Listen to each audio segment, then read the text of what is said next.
The second video is about branching. So first we'll talk about if, then, a very simple, either this expression is true, evaluate this code, or don't do it.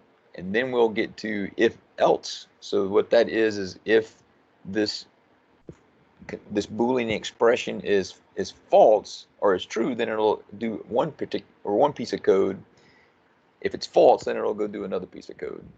And then you get into the branch where you got if, so that's else if, and then another else. So what you're trying to do then is have multiple different branches that you can go down.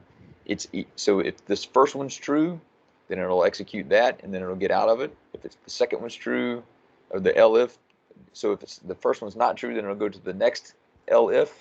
If that one's true, then it'll execute that and then exit. And if not, if neither one of those two are true, then you can go to the else. And then it's possible not to have an else at all. So it either does this code or that code. And then both of them cannot be true, and nothing would result. So the point of this whole thing is understanding maybe a truth table, because you might have seen this idea of a Boolean expression.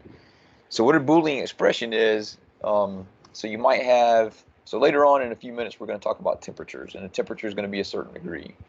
So if temp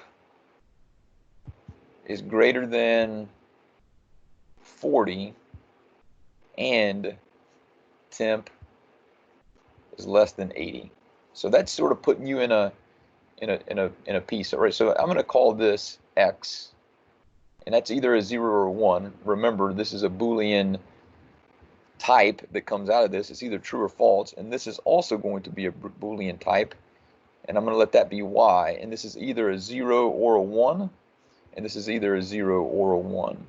So the question is, where do you fall? Are both of these true? Because that's an and. So if you go up here to the truth table, you'll see x.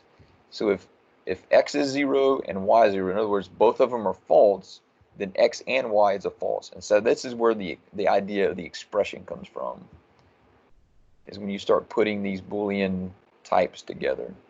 So you get these expressions, and you can have them pieced together. So x and y, or z, x, y, and z, are all sorts of different ways to sort of go about executing the code that you want to have done.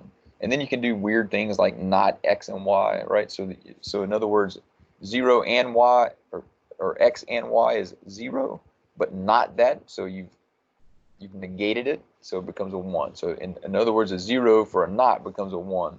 A 0 becomes a 1, and you can kind of see what happens there. Okay, so that's the idea behind that. Let's get to programming a few of these, and hopefully you'll see what happens. So the first thing, let me get rid of the kernel. The first thing I have here is an if then. So, and the reason why I call it if then, because back in the day, a different programming language says if this is true, then execute this. So you'll see that in other programming languages. In Python, it doesn't do that. So we're defining this function. I'm calling it eval temp, and I'm passing in a temperature that I'm calling f.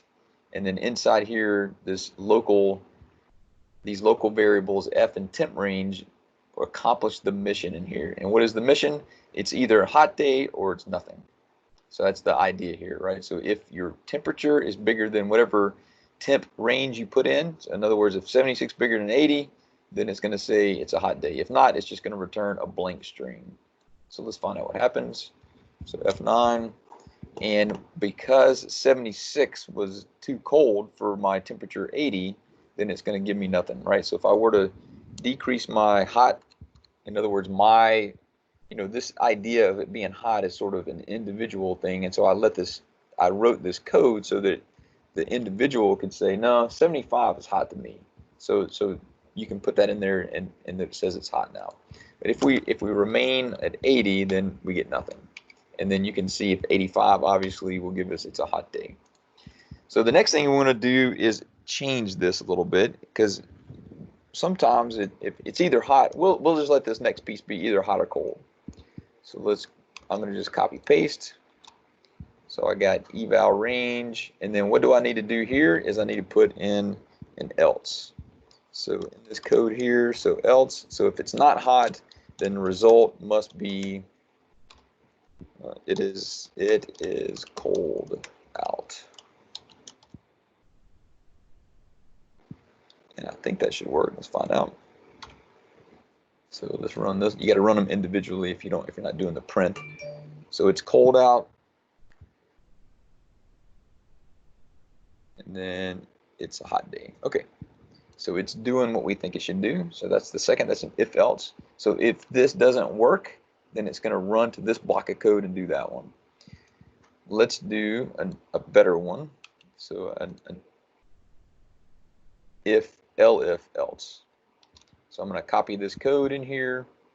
We got to give it a different temperature range in this case, because I'm going to want it to be, I'm going to want to be able to say it's an okay day, right? So I'm going to have a sort of a nice day, I guess. And I will say, I don't know, any temperature between 50 and 80 is a good day. Maybe 50, 80. So this will come in, and temp range is now going to be a list, 2 numbers, a container. It contains two numbers. And if f is greater than temp, so the biggest one, which would be that's our assumption. So I'd write the doc string so that the lowest number is on the left, the biggest number is on the right, or we could sort them if we wanted to. That's another way of doing it. So the user doesn't have to make sure that that's true. And then I want to write an else if. So elif, you see how it turns blue? So that's expecting a temp range 0 is less than f is less than temp range 1. Okay, so Python will let you do this. You can write all of this on one line instead of saying temp range. So some programming languages don't let you do that. So someone would make you do this one first and then put and then write that one next. But Python doesn't make you do that. So if f is between both of these, then it allows you to do that. And again, you got to put the colon there to signify that whatever comes after that is what I want it to do. And then I'm going to say result is equal to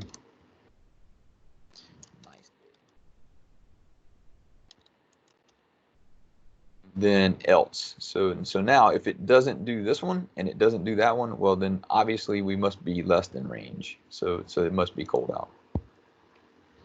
And now instead of just giving this one thing, I'm going to say result plus equals. So I'm going to attach an f string to it. No, you know what? I'm just going to redo. Let's just redo it. Let's say results equal to f string. I'm going to put in result into this thing. So it is cold out, or it is nice day, or it is hot day. And then it has exclamation point, so it has its punctuation. So I put a space in, and then I'm going to put what the temperature is. The temperature is F degrees height, right? Period. And so note what I did here. I'm redefining. Oops, I don't need a parenthesis there. I'm redefining what result is. So it was just this, you know, but it's the same thing as saying results equal to result plus 1, right? So if it's a number, what it's going to do, what Python is going to do is going to take whatever we've assigned a result so far, it's going to stick it in here, and then it's going to have the rest of the f string sort of evaluate, and then that's going to be assigned to whatever to res again, and then we're going to return it. Okay, let's see what happens here. Hopefully something nice. So for 76, because it's between 50 and 80, it says nice day. The temperature is 76 degrees, and you see how it's in a quotation mark. That means that it can hit print if we wanted to not have the quotation mark, or we could assign it to something and then print that whatever it is we assigned it to. And then F9. So now we think that 85 should be a hot day because it's greater than 80. And let's do one more. Let's obviously do a cold one just to make sure that we're hidden. So these are the things that you want to do when you write code. When you write a little function here, you want to make sure that you've tested all of the different things that you think should happen. And believe me, you won't be able to test them all. You'll think you have tested everything and validated your function, and sometimes it'll come back and it'll just have a little bug in it somewhere.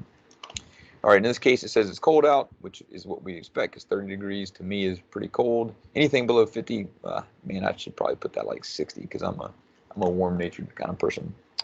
Anyway, that's I think that's all I have for this one. Oh, I guess we can add one more piece. User input. How about user input? So since we've seen user input before and we haven't officially covered it yet, we'll just put it in here. So temp is equal to I think input, enter the temperature in Fahrenheit. So remember what that gives us. It's a string, so I got to basically take that string and convert it, typecast it into float. It wouldn't give us a number. And then print eval underscore temp, comma, and then you got to tell it what 50 to 80. So now you can evaluate this code and hopefully, let's see, give it a 9, maybe a 90. It's hot out. It's a hot day, temperature's 90 degrees Fahrenheit. Pretty cool. And then we can do it again. Test it to make sure it gives us something 55. Nice day. Okay, so it's doing what we expect it to do. And then we can write code that would keep doing this until we tell it to quit, until a queue comes up or something like that. But we'll worry about that on a different day. All right, that's all I got. See you next time.